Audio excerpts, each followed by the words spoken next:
আসসালামু আলাইকুম। এই যে আজকের দেখো দুপুরের খাওয়ার আয়োজনে কি কি আছে।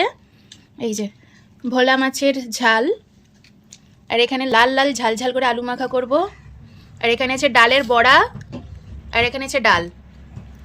এটা দেখো মুচমুচে ডালের বড়া। এই যে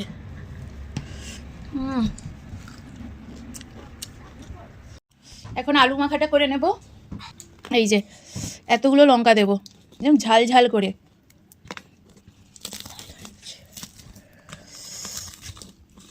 লঙ্কাগুলোকে ভেজে নিয়েছি একদম মুচমুচে। আর এখানে দেখো এরা ঝাল আলু মাখা খাবে না, তাই এরা শুধু ডাল আর ওই ডালের বড়া দিয়ে ভাত খাচ্ছে। দেখো বড়টা তবু একটু আদ্রু ঝাল খাই, ছোটটা একটুও ঝাল খেতে পারে না। আর আমার তো এই ঝাল ঝাল আলু মাখা কি যে প্রিয় কি বলবো, খুব ভালো লাগে খেতে আমার। তার সাথে আবার আছে ভোলা মাছ। প্রথমেই কিছুটা ভাত ঝাল ঝাল আলু মাখা দিয়ে মেখে খাবো, তারপর মাছ দিয়ে খাবো। আমাকে যদি কেউ গরম ভাতে শুধু আলু মাখা দিয়ে দেয় আর আমার কিছুই লাগবে না, তবে এর সাথে একটু মাছের ঝোল থাকলে মন্দ হয় না।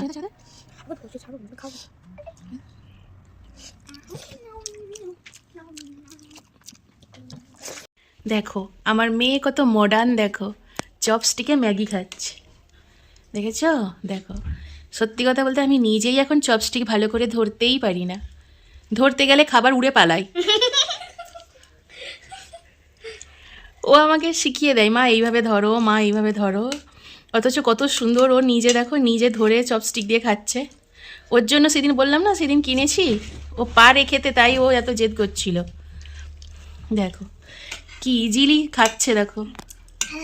আর আমার তো ট্রেনিং নিতেই সময় লেগে যাবে 1 মাস। একবার ধরছিলাম, ওরা বলছিল মা এই চপস্টিক দিয়ে চাউমিন করেছিলাম, বলে মা খাও। সে ধরবো কি, সে একটা ছুঁড়ে যে উড়ে যে কোথায় পালালো মানে খুঁজে পাইনি কালোটা। বলবো না চপস্টিকই ধরতে পারিনি আর খাবো চপস্টিক দিয়ে।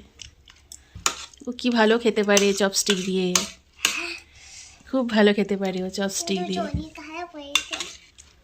কি একটু শরীর খারাপ হয়ে গেছে, শরীরটা খারাপ তাই দেখো ম্যাগি খাবে জেদ করছিল, তো ম্যাগি করে দিলাম। এখন চপস্টিক দিয়ে ম্যাগি খাচ্ছেন উনি। উনি এখন চাইনিজদের মতো চপস্টিক দিয়ে ম্যাগি খাচ্ছে।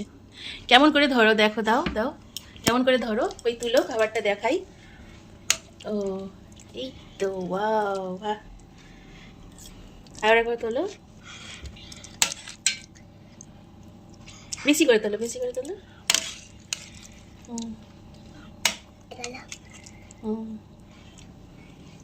দেখেছো কত ভালো করে তুলছে, ও বেশ পারে, তাই না? না তো এখানে দেখো প্রায় 1 বছর আগে বাচ্চাদেরকে নিয়ে কলকাতা নিকো পার্কে বেড়াতে গিয়েছিলাম, তো সেই ভিডিওটাই তোমাদের সাথে একটু শেয়ার করে নিলাম। তো ওরা যে কতটা আনন্দ পেয়েছিল কি বলবো। আর এটা আমি শেয়ার করা মানে ইউটিউবে এই ভিডিওটা থেকে যাবে, তাই আমি আরও এই ভিডিওগুলো একটু করে শেয়ার করি আর কি। আর হ্যাঁ, আর একটা কথা, আমি যে এই ভ্লগ ভিডিও বানিয়ে তোমাদের সাথে শেয়ার করছি, তোমাদের কেমন লাগলো সেটা কিন্তু কমেন্ট করে জানিও, তাহলে আমি আরও নতুন নতুন ভ্লগ ভিডিও বানানোর জন্য উৎসাহ পাবো।